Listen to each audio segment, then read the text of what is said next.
Hey, Terry here. I want to talk with you about the number one boundary setting tip.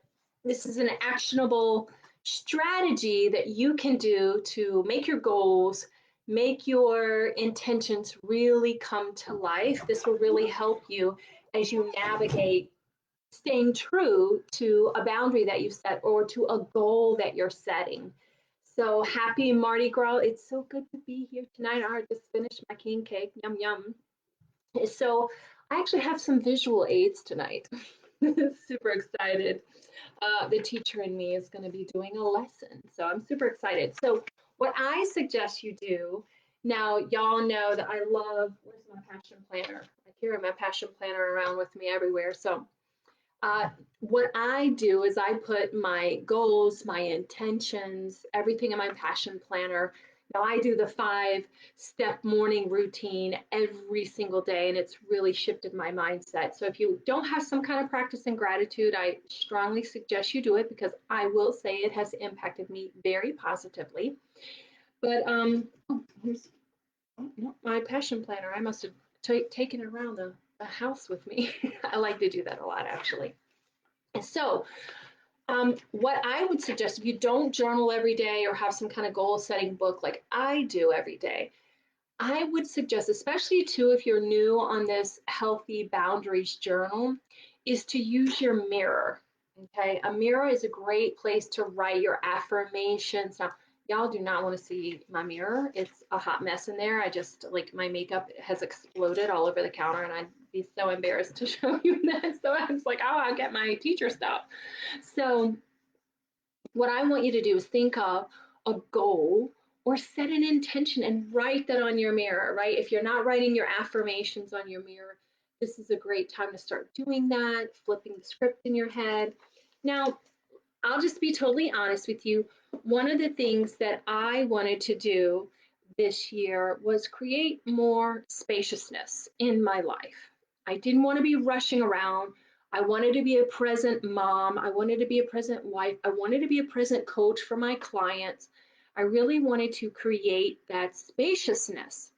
So, spaciousness, creating spaciousness became an intention that I really wanted to set my goal to. Now, it can be anything. Now, it can be I want to create more boundaries with my ex, or I want to not react when my ex texts me nasty things, or I want to deepen my learning of, this skill set from my career or whatever. So, I've given you some questions in the past, right? Those 2 questions about setting healthy boundaries.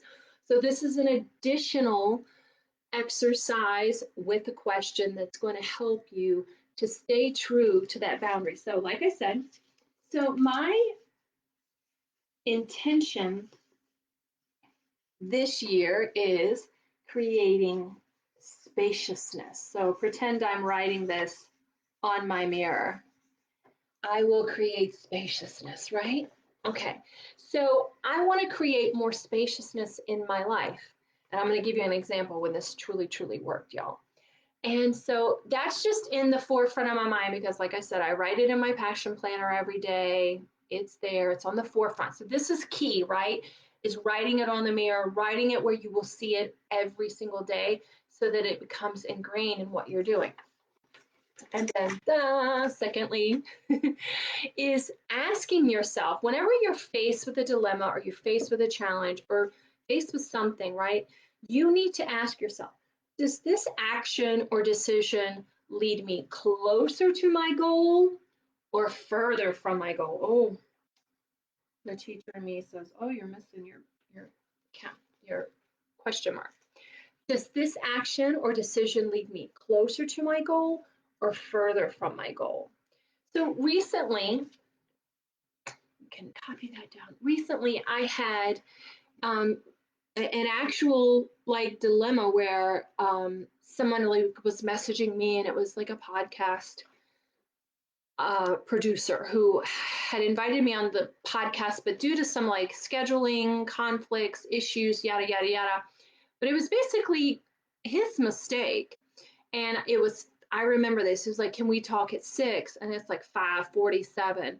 and I was in the middle of dinner, like we were about to sit down and have dinner, and then I had a doctor's appointment, then I was all this stuff, and I was like, and that old pull of like, oh, I don't want to lose this, podcast interview. I don't want to, that old people pleasing kind of tendency to kind of like getting that validation from somewhere else from that. And I was like, well, wait a minute.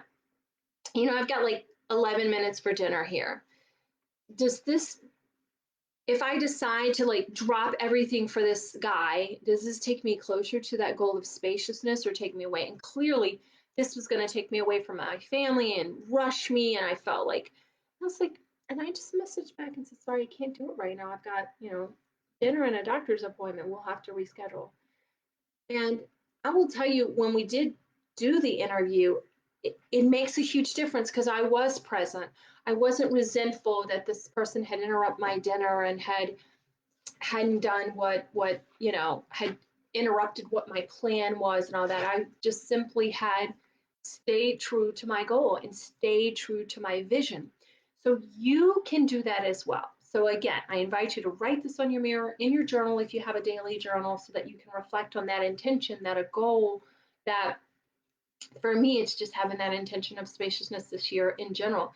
And I'll tell you, I have pared down my electrical calendar, my digital calendar, so that it's spaciousness for me to have that creative time, to put my kids first, all those things. And when you do that, it makes a huge difference in how you show up in your life. So, all right, I look forward to seeing you soon, and thanks for joining me. All right, bye bye.